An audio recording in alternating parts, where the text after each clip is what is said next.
Le 2 août 2022, un artiste qui avait presté lors des manifestations officielles de la commémoration des 62 ans d'indépendance du Bénin a été reçu par le chef de l'État, son Excellence Patrice Athanase Guillaume Talon. Nous revenons sur ça un an après pour quand même ressortir certaines analyses, certaines leçons, certaines réalités qu'il ne faut pas perdre de vue quand de ces genres de situations qui illustrent ce que nous appelons la grâce, qui illustrent ce que nous mettons dans l'attention qu'on devrait faire par rapport à ces dons, talents, charismes et autres. Ce que nous avons l'habitude dans plusieurs vidéos déjà de rappeler à beaucoup de personnes. L'artiste Kalamoulaye était invité pour les 62 ans d'anniversaire d'indépendance de notre pays. Il avait presté à la place des Amazones, comme tous les artistes, à l'issue des défilés. Mais il s'est passé que le lendemain, quand il repartait déjà sur Parakou, le chef de l'État l'a rappelé. Il était déjà à hauteur du campus d'Abomey-Calavi quand il a dû arrêter la voiture qui l'amenait à Parakou parce qu'il n'est pas venu avec sa voiture. Il a fait un covoiturage. Il s'est retourné parce que le protocole l'a appelé de la part du chef de l'État pour le rejoindre en son domicile s'il n'était pas encore loin. Calavi-Cotonou, c'est pas si loin pour revenir et répondre à l'appel du chef de l'État. Alors, il l'a reçu à son domicile le 2 août 2022. Il est très important de faire attention quand certaines choses arrivent, surtout quand c'est de très bonnes choses, des choses souhaitables à beaucoup de personnes, sinon à tous. Il faut faire attention parce que l'artiste Kalamoulaye est un artiste, compositeur, chanteur. Il a fait le ballet national, il a fait un bon parcours et tout, mais il a un talent particulier qu'il a su décortiquer, qu'il a su accepter parce qu'à la base, il voulait être militaire. Il l'a dit lui-même sur sa page Facebook. Kalamoulaye voulait être un militaire. C'est ainsi que beaucoup ont choisi d'être quelque chose, beaucoup ont choisi une activité qu'ils sont en train de mener d'une manière ou d'une autre aujourd'hui, mais ce n'est pas forcément une activité qui soit liée à leur don, à leur talent, à leur charisme, à ce que Dieu a mis en eux de spécial, de particulier, que si ils devraient fructifier, ils pourront forcément rencontrer la grâce de Dieu. Est-ce que nous sommes vraiment chacun de nous en train de faire ce que Dieu voudrait que nous fassions sur cette terre? Vous savez, c'est un artiste qui ne chante ni en fond ni en français, mais cet artiste a pu sidérer le chef de l'État, qu'il l'a invité, pas parce qu'il le cherchait, pas parce qu'il avait forcément une information sur lui, mais parce que sa prestation de ce jour-là était très séduisante.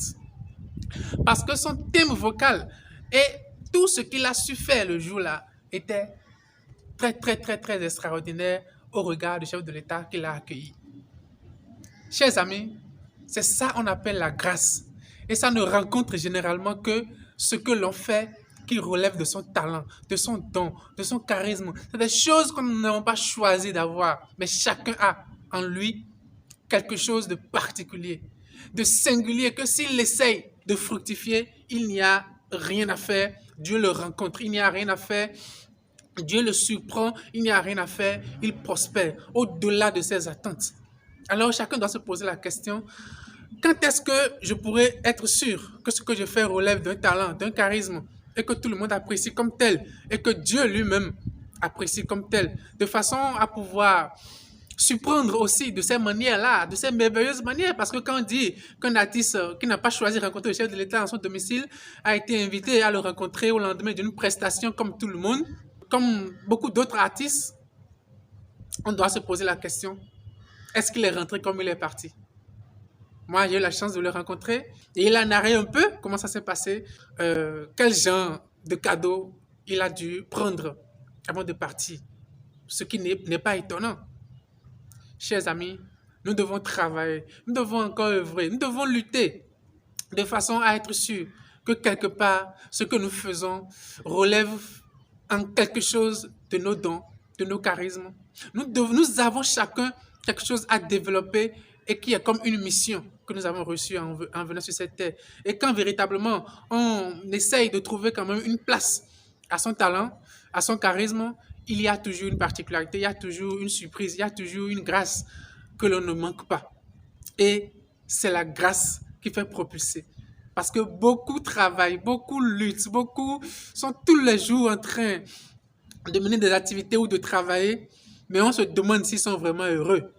Ce n'est pas anodin, ce n'est pas forcément le pays qui est difficile, non. C'est parce que parfois, on ne se retrouve pas à la place où il faut se retrouver. C'est important aujourd'hui de quand même se rappeler cette situation qui, à notre analyse, rencontre certainement un talent, un don que quelqu'un a su entretenir, que quelqu'un a su épouser, accepter en laissant ce qu'il avait décidé lui-même de faire. Devenir militaire était le rêve, était ce que Kalamoulaye voulait, mais il a fini par être un artiste. Et nous voyons tous aujourd'hui quel genre d'artiste il est, pour ceux qui aiment la musique. Et quand une telle situation s'est produite il y a un an, c'est très important d'y revenir. Nous, on n'a pas oublié parce qu'on observe très bien tous ceux qui arrivent à grandir, à rencontrer la grâce parce qu'ils ont accepté d'accomplir la mission pour laquelle nous présumons qu'ils ont été créés par Dieu.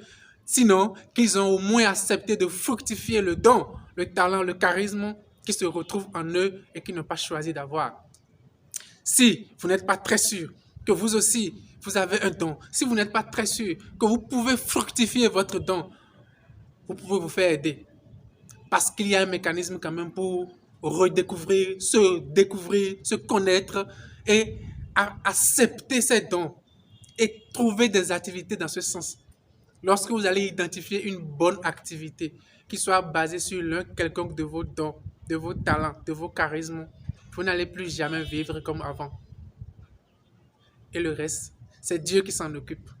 Nous avons des programmes dans ce sens très prochainement pour accompagner tous ceux qui le veulent dans une activité sur peut-être 2 séminaires ou un grand séminaire de toute une journée ou demi-journée pour qu'on réfléchisse, pour que chacun puisse quand même identifier ses dons parce qu'il y a beaucoup qui ne sont pas fiers de ce qu'ils font.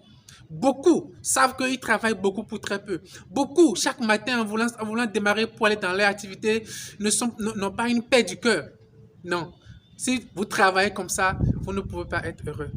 Alors, nous aurons en son temps à revenir ici ou n'importe où vous aurez eu notre vidéo pour vous annoncer l'activité. Et si vous le voulez, vous nous rejoignez afin qu'ensemble, tout le monde puisse reconnaître, retrouver, accepter, épouser et travailler ses dons.